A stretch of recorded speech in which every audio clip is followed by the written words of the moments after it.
नमस्कार,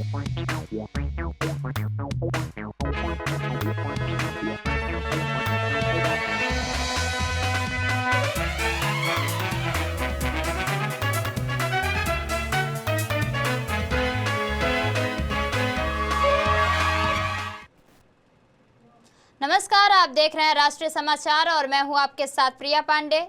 खबरों से पहले एक नजर सुर्खियों पर। सुप्रीम कोर्ट की पुलिस को सख्त चेतावनी, आंदोलन पर नहीं चलेगी लाठी। AK-47 फायरिंग पर हुआ बवाल, तेजस्वी की चेतावनी से बिहार में मचा सियासी भूचाल। राम मंदिर चढ़ावा केस में सुप्रीम कोर्ट हुआ सख्त, नई SIT से होगी बड़ी जांच। सरकारी दफ्तरों में अब ULT चाय, केंद्र का बड़ा आदेश। E20 फ्यूल पर केजरीवाल का बिगुल, देशव्यापी टाउन हॉल का किया ऐलान। छात्र आंदोलन के दौरान पुलिस कार्रवाई को लेकर सुप्रीम कोर्ट ने सख्त टिप्पणी की है। अदालत ने साफ कहा कि सिर्फ आंदोलन होने के आधार पर प्रदर्शनकारियों पर लाठीचार्ज नहीं किया जा सकता। चीफ जस्टिस सूर्यकांत की अध्यक्षता वाली पीठ ने कहा कि पुलिस द्वारा अत्यधिक बल प्रयोग के आरोपों की स्वतंत्र और निष्पक्ष जांच होनी चाहिए। सुनवाई के दौरान बिहार के सिवान में प्रदर्शनकारियों के खिलाफ AK-47 के इस्तेमाल के आरोपों का भी जिक्र किया गया। इसी मामले में सुप्रीम कोर्ट में एक जनहित याचिका भी दायर की गई है, जिसमें जंतर मंतर और अन्य जगहों पर हुई पुलिस कार्रवाई से जुड़े सभी CCTV footage, body camera recording, mobile video और अन्य डिजिटल साक्ष्यों को सुरक्षित रखने की भी मांग की गई है। याचिका में यह भी कहा गया है कि जहां प्रथम दृष्टि संज्ञेय अपराध बनता है, वहां तत्काल FIR दर्ज कर निष्पक्ष और समयबद्ध जांच कराई जानी चाहिए। अब इस मामले पर सुप्रीम कोर्ट के अगले कदम पर सबकी नजर बनी हुई है। बिहार के सिवान में छात्र प्रदर्शन के दौरान हुई फायरिंग का मामला अब और गर्मा गया है। प्रदर्शनकारियों पर AK-47 से गोली चलाने के आरोपी जवान अभिषेक पटेल को सस्पेंड कर दिया गया है। घटना में 3 छात्र घायल हुए थे, जिनका इलाज जारी है। पुलिस ने इस मामले में 3 FIR भी दर्ज की थी। करीब 100 नामजद और 200 अज्ञात लोगों के खिलाफ केस दर्ज हुआ, जबकि 25 लोगों को गिरफ्तार कर जेल भी भेजा गया। हिंसा में SP समेत 30 पुलिसकर्मी भी घायल हुए। उधर नेता प्रतिपक्ष तेजस्वी यादव ने सरकार को चेतावनी देते हुए कहा कि यदि गिरफ्तार छात्रों और उनके समर्थकों को रिहा नहीं किया गया और मुकदमे वापस नहीं लिए गए तो पूरे बिहार में बड़ा आंदोलन किया जाएगा। वहीं कांग्रेस नेता राहुल गांधी ने भी घटना पर सवाल उठाते हुए छात्रों पर बल प्रयोग की निंदा की है और दोषियों के खिलाफ कार्रवाई की मांग की है। भी लोगों पर मुकदमा किया गया इस आंदोलन पर, जब कल दिल्ली में तय हो गया कि केस वापस लिया जाएगा, तो हम आग्रह करना चाहेंगे नहीं, बल्कि हम सरकार को चेतावनी देना चाहते हैं कि अगर कल तक सभी लोगों पर, जिन पर जेल में डाला गया, जो सैकड़ों हजारों जो हमारे छात्र हैं, जो बिहार और देश के भविष्य हैं, उन पर से सभी लोगों का मुकदमा वापस लिया जाए और उनको रिहा किया जाए। अगर वो रिहा नहीं करते हैं उन छात्रों को, तो हम लोग जो है बड़ा आंदोलन जो है करेंगे। और दुर्भाग्य है जब बिहार का मुख्यमंत्री ना उसके चेहरे पर वोट मिला, ना उसके काम पर वोट मिला, जो सड़क छाप गुंडा है, जिसपे खुद 7 हत्या के मुकदमे हैं। दुर्भाग्य है कि पुलिस को भी गुंडा बनाने का काम किया गया। जितने भी लोगों पर मुकदमा किया गया। अयोध्या राम जन्मभूमि मंदिर के चढ़ावा चोरी मामले में सुप्रीम कोर्ट ने बड़ी कार्रवाई करते हुए नई SIT गठित करने का निर्देश दे दिया है। अदालत ने साफ कहा है कि जांच निष्पक्ष, पारदर्शी और गुणवत्ता के साथ पूरी की जानी चाहिए। नई SIT की कमान लखनऊ रेंज के IG किरण S को सौंपी गई है। टीम में अयोध्या रेंज के DIG सोमेन वर्मा और SSP गौरव ग्रोवर भी शामिल हैं। सुप्रीम कोर्ट के सुझाव पर SIT में एक चार्टेड अकाउंट को भी जोड़ा गया है, ताकि वित्तीय लेन देन और फंड की जांच विशेषज्ञ तरीके से हो सके। सुनवाई के दौरान उत्तर प्रदेश सरकार ने कोर्ट को बताया कि नए सिरे से SIT का गठन कर दिया गया है। वहीं याचिकाकर्ता की ओर से राम मंदिर ट्रस्ट को मिले चढ़ावे और दान की जानकारियां भी सार्वजनिक करने की मांग उठाई गई है। सुप्रीम कोर्ट ने SIT को जांच की प्रगति पर स्टेटस रिपोर्ट दाखिल करने का भी निर्देश दिया है। केंद्र सरकार ने सरकारी दफ्तरों में इस्तेमाल होने वाली चाय को लेकर बड़ा फैसला लिया है। भारी उद्योग मंत्रालय ने सभी केंद्रीय मंत्रालय और विभागों से सरकारी बैठकों, कैंटीन और कार्यक्रमों में यूल टी परोसने की अपील की है।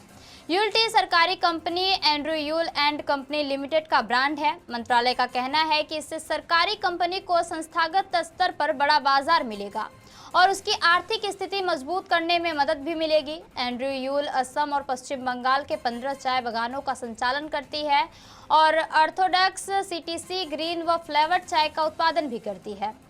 कंपनी लंबे समय से संसद में भी चाय की आपूर्ति करती रही है और बताया जा रहा है कि यह पहल संसदीय समिति की सिफारिश के बाद की गई है। सरकार का मानना है कि सरकारी संस्थानों में स्वदेशी सरकारी उत्पादों के उपयोग को बढ़ावा देकर सार्वजनिक क्षेत्र की कंपनियों को नई मजबूती दी जा सकती है।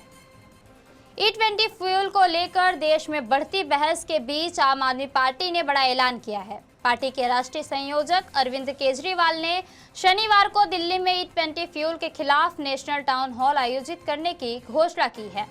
प्रेस कॉन्फ्रेंस में केजरीवाल ने कहा कि E20 फ्यूल की वजह से लोगों की गाड़ियों में तकनीकी दिक्कतें आ रही हैं और आम जनता परेशान है। उन्होंने प्रधानमंत्री नरेंद्र मोदी से इस मुद्दे पर तत्काल हस्तक्षेप करने और समाधान निकालने की भी अपील की है। केजरीवाल ने बताया कि यह नेशनल टाउन हॉल शनिवार दोपहर 12 बजे आयोजित होगा और दिल्ली और आसपास के लोग संविधान क्लब पहुंचकर इसमें शामिल हो सकेंगे, जबकि देश भर के लोग ऑनलाइन भी इस कार्यक्रम से जुड़ पाएंगे। आम आदमी पार्टी का दावा है कि इस टाउन हॉल के जरिए E20 फ्यूल से जुड़ी समस्याओं पर लोगों की राय ली जाएगी और सरकार इस मुद्दे पर पुनर्विचार करने का दबाव भी बनाया जाएगा। अब मेरी प्रधानमंत्री जी से निवेदन है कि लगे हाथों E20 का भी मामला सॉल्व कर दो। लोग बहुत ज़्यादा परेशान हैं, लोगों की गाड़ियां खराब हो रही हैं, माइलेज खराब हो रही है। तो इसीलिए प्रधानमंत्री जी से निवेदन है कि इससे पहले कि ये भी मुद्दा बड़ा बने, आप ही आगे बढ़ के इसको सॉल्व कर दो। तो इस दिशा में सभी लोगों को साथ लाने के लिए इस शनिवार को एक कार्यक्रम हम आयोजित कर रहे हैं, national town hall against E20। इसमें हमें उम्मीद है कि हजारों लोग पार्टिसिपेट करेंगे। ये सुबह 12 बजे शुरू होगा। जो लोग दिल्ली और आसपास के शहरों के लोग हैं जो फिजिकली आ सकते हैं, वो कॉन्स्टिट्यूशन क्लब में पहुंचे, 11:30 बजे तक पहुंच जाएं। और जो लोग दिल्ली के बाहर के और फिजिकली नहीं आ सकते, ऐसे हमें उम्मीद है कि हजारों की संख्या में लोग ऑनलाइन जुड़ेंगे। ऑनलाइन जुड़ने के लिए एक फ़ोन नंबर है 8588883212, 8588883212। इस नंबर पे व्हाट्सएप कर दीजिए। हम शुक्रवार को शाम तक आपको एक लिंक भेज देंगे। आप अगले दिन सुबह 11:30 बजे के बाद किसी भी टाइम उस पर लिंक पे क्लिक करेंगे तो आप ऑनलाइन हमारे साथ जुड़ सकते हैं। उत्तर प्रदेश के कानपुर में महिला से मारपीट और इलाके में दहशत फैलाने वाले 3 दबंगों पर पुलिस ने सख्त कार्रवाई की है। नौबस्ता थाना क्षेत्र के सिमरा गांव में पुलिस ने तीनों आरोपियों को गिरफ्तार कर हथकड़ी पहनाकर पूरे गांव में पैदल मार्च कराया। आरोप है कि ये बदमाश लंबे समय से गांव में मारपीट और धमकी देकर लोगों में डर का माहौल बना रहे थे। हाल ही में इन्होंने दिन दहाड़े एक महिला पर हमला भी कर दिया था, जिसके बाद पुलिस ने तत्काल कार्रवाई करते हुए तीनों को दबोच लिया।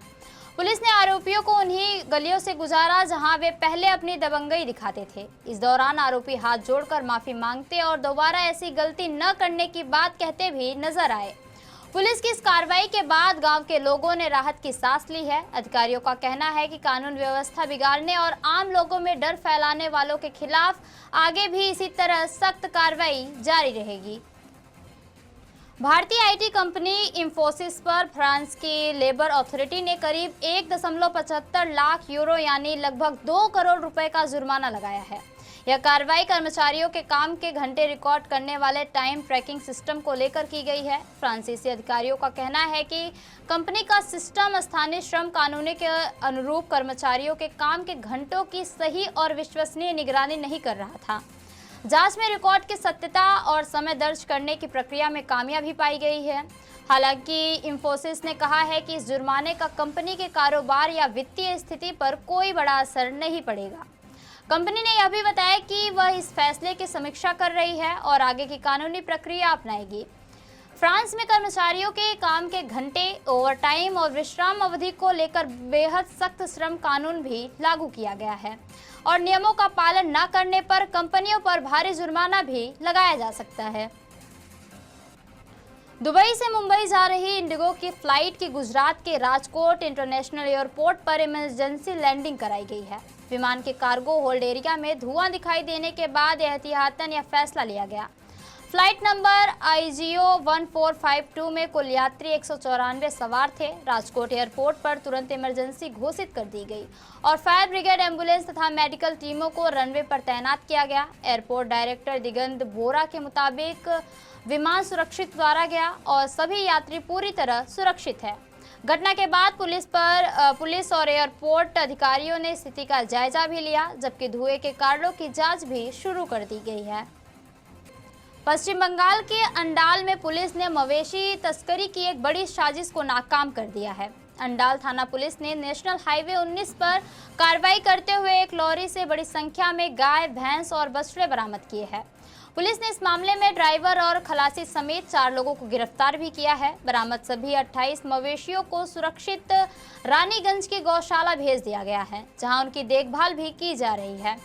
पुलिस के मुताबिक गुप्त सूचना के आधार पर यह कार्रवाई की गई। अब आरोपियों से पूछताछ कर यह पता लगाया जा रहा है कि मवेशियों को कहां और किस मकसद से ले जाया जा रहा था और इस नेटवर्क में और कौन कौन शामिल है।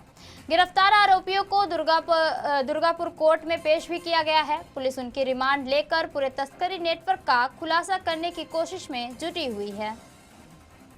पश्चिम बंगाल के मालदा जिले के ऐतिहासिक अदीना मस्जिद को लेकर विवाद एक बार फिर तेज हो गया है। कुछ हिंदू संगठनों ने दावा किया है कि यह मस्जिद प्राचीन आदिनाथ शिव मंदिर को तोड़कर बनाई गई थी। इस मुद्दे के राज्यसभा में उठाने के बाद मंदिर वापसी की मांग भी तेज हो गई है।